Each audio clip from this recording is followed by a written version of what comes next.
Hey everyone, Tigertenaka here, and welcome back to more Pokemon Emerald. In the last part, we defeated the Dewford City Gym after a failure, and in this part, we're going to be going to Slateport City. Anchors away, Pico! And we get more previews of what the water routes are going to be like in this game.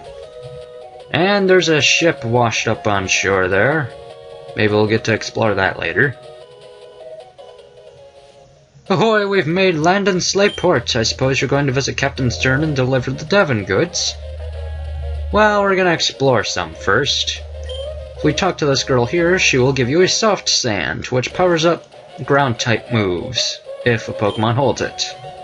So, there's that. However, there's a ton of sailors on shore here, so let's go and battle them. Sailor Huey. Are there Sailors Dewey and Louie here as well? Jokes aside, this is a Wingull here. Let's try Nature Power, because Water Gun isn't going to do shit against a Lombre. 1 damage. Of course it turns to Earthquake here. Of course. Oh well, let's Bullet Seed.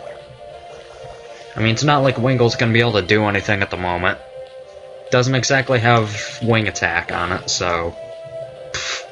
Nice crit, Lombre. 2 crits in a row. That's pretty cool. So what's this sailor sending out next? Machop. Let's go ahead and use Earthquake. I mean Nature Power. Nature Earthquake. Earthquake Power. Whatever. I remember the days of 5th generation where Nature Power always turned to Earthquake in competitive battling. That made Pokemon like, SwagBucks so much more viable. Because it's not often that a grass type gets Earthquake. And when it does, holy crap is it amazing, because it finally gets around steel types. Anyway, we beat Huey. You're the best! Why, thank you. Huh, I wonder if that money number's, little nod to how many Pokemon are in the national dex before the 2 Hoenn event Pokemon in this game. Anyway, I can't swim, so I'm pretending to swim. In sand? Okay. Weird, but okay. Meryl, well this thing's gonna lose to Lombre for sure. Let's go and use Absorb though to get some of that HP back. At least it's only doing 1 damage again, so it's not like it's really doing anything. Level 16, not bad. We'll keep Lombre in the front though, because they're still not that strong compared to the Wingull, I think. Yeah, Wingull's level 17, everyone else is 16. I'm 30, I could go for a soda pop at the Seashore House. I guess we'll be finding that out, or finding out about that later, but for right now, Nature Power into Earthquake! Oh yeah, I forgot, the Zigzagoon knows Surf. Because reasons. I'm gonna get that it's on a beach, and there's water types everywhere, but that's really random. Really, really random.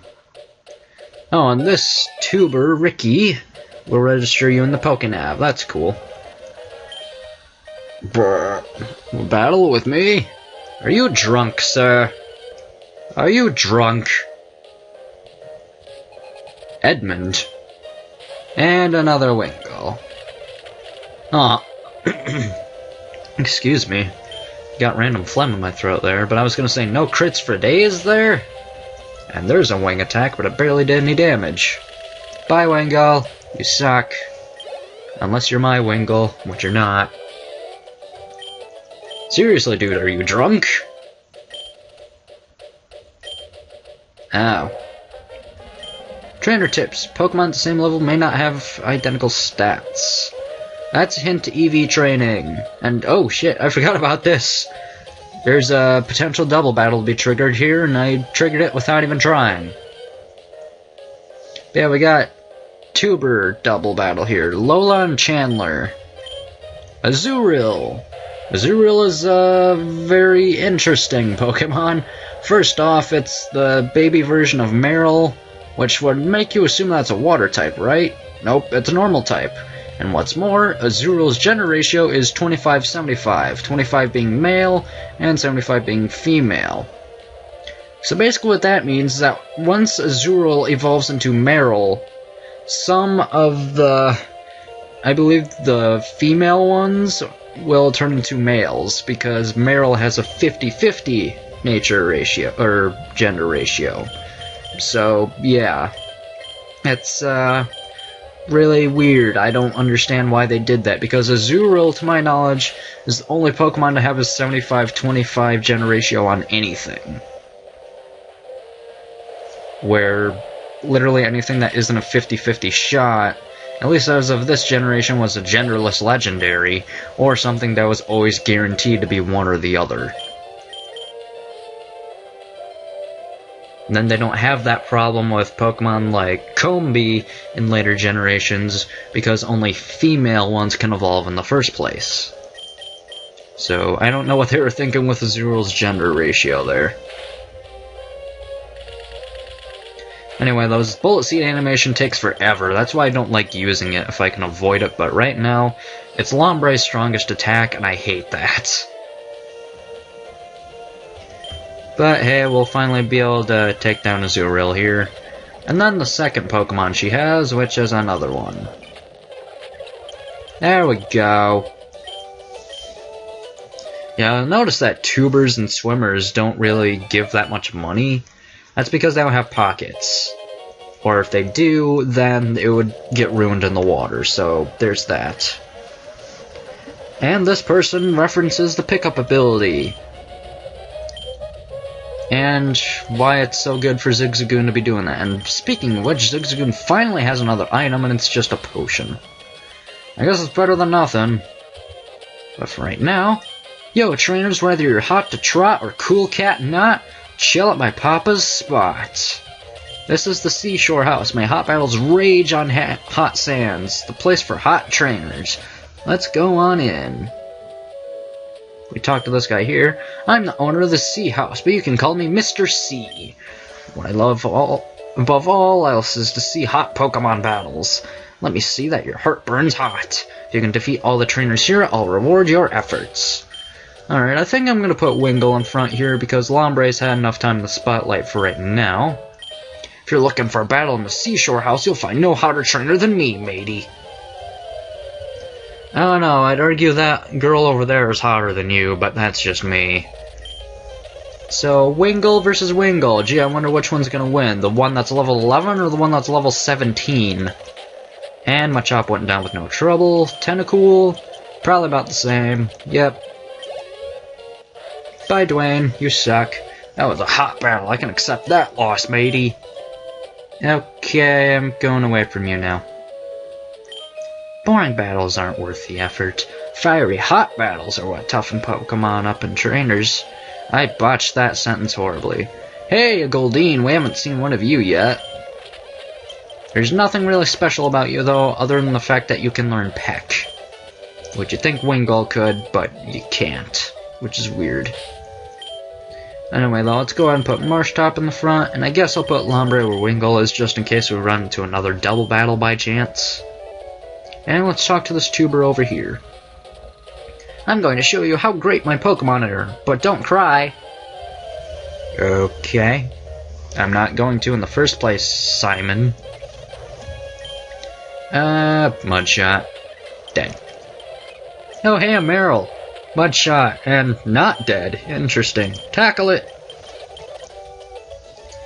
And now that we've beaten all three of the trainers here, we can talk to this guy again. You're scorching hot. Those battles blazed. I'm more than just satisfied. As thanks for showing me your hot streak, I want you to take these. Half a dozen bottles of soda pop. I usually don't drink that much pop, but I guess I'll take 6 free pops.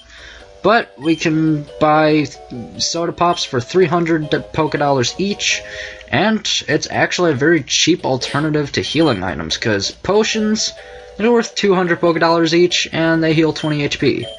How much does a soda pop heal for? 60 HP. Soda pop is only worth 100 more than a potion, and it heals 3 times as much HP. I would highly recommend just spamming the A button on this guy for a long time. So I'm going to do just that for a little bit.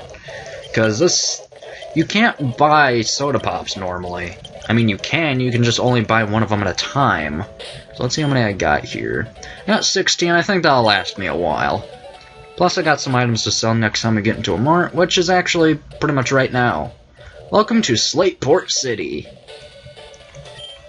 The lighthouse reaches dozens of miles away. I wonder if it doesn't startle Pokemon in the sea. I'm sure it does to some of them. Over here, though, we have the Slateport Market. Unique items found nowhere else. And if we talk to this person here, we can decorate, or we can buy dolls. We can't really do anything with them for right now, though, so I'm not going to get it. However, if we go up here... Oh, your Marshtomp. You have to go for it a little harder. If you do, I'll give your Pokemon something nice. This is another thing related to EVs. I'm the Energy Guru. I'll go for it and sell what you need. These items will give you 10 EV points into a stat of your choosing, depending on which one you buy. Protein gives 10 EVs in attack, Iron for defense, Carbos for speed, Zinc special defense, Calcium special attack, and HP up for HP. And if your Pokemon are completely maxed out in EVs, this girl here will give you the effort ribbon to prove your Pokemon's worth. Oh, look at this! The seaweed you can get around these parts is fresh and full of life. It looks like it can even rear up and attack. I don't know about that. Do you know the TM secret power? Our group, we love the TM secret power. One of our members will give it to you. Come back and show me if you get it. I'll accept you as a member and sell you good stuff in secrecy. We'll have to remember that for later. Yeah, Pokemon will use berries if certain conditions are met, if they're holding them. We can also crush berries and turn it into powder, and then use that powder to get items. But, however, Berry Crush can only be used in multiplayer, and I can't really show off multiplayer stuff at all. Oh, Roxanne's calling us. I heard from Brawley that you're moving up through the ranks of trainers at an incredible clip. I'd rather not think that I can't beat you. I promise I'll shape up my gym so that you may challenge us again. Very important, because later on in the game, you can actually rematch certain gym leaders under certain conditions. And we'll ignore what's going on with Team Aqua there, because we got other things to do first that honestly aren't that important, but hey, we gotta do them first. So let's go to the mart here. We're already selling all those X items, because I don't use X items ever. And Tiny Mushroom... the Everstone. I don't use any of this stuff ever. If this were newer gens, I would have used for the Everstone, but since this is 3rd generation, I really don't. I forgot to see what you actually have. Pokeballs, Great Balls. Well, actually, I want to get one piece of Harbor Mail. Just to hang on to for the time being. We have no use for it yet. But next time we get to a new city, it will come in handy. Pokemon Fan Club, calling all fans of Pokemon. Let's see what's in here. I am the chairman of the Pokemon Fan Club. Being the chairman, I am naturally the most important. No one can best me when it comes to raising Pokemon, no one! Well, let me tell you about Pokemon contests. They're events where one can show off Pokemon for the world to see. However, they're held in far-off towns, so I cannot participate often enough. That's why we gather here to show off our Pokemon and have others show us theirs. So it's just people showing off the Pokemon they groom, basically. I don't remember what she does actually, but if your Pokemon has maximum happiness, she will give you something. If you keep letting a Pokemon faint in battle, it will come to resent it. Soon it will become less trusting of the trainer. In other words, it certainly won't like you very much. You seem to be very close to your Marshtomp. Do you know what? I'm a TV reporter. I travel around interviewing people about Pokemon. I'm wondering if you're willing to tell me a little about your Marshtomp. I think I'm good for right now. And, whoa, I thought we could go behind the couch. I'm so used to that being like a collision, but it's not. Let's go talk to this guy about his Zoomeril. I was leaping off with a swagger in my step like that when the chairman chewed me out. That took the swagger on my step. If you like, I'll teach the move swagger to a Pokemon of yours. What Swagger does is that it confuses the opponent but sharply raises their attack stats. It's a high-risk, high-reward type of thing where if a Pokemon hits itself in confusion, it uses a base 30 typeless attack. So it's kind of basically if a Pokemon hits itself, it's based on its own attack and defensive stats. Anyway, that person told us about the name raiders here. You can nickname your Pokemon at any time unless they're traded, but we can't, or I'd rather not do anything about that right now. I'm going to compete in the battle tent too, but before that I need to catch some Pokemon. Well, that pretty much does it for right now. There is the battle tent here, but I'm going to save that for the next episode. So, next time on Pokemon Emerald, we'll be going inside this battle tent and seeing what the whole thing's all about. See you guys then.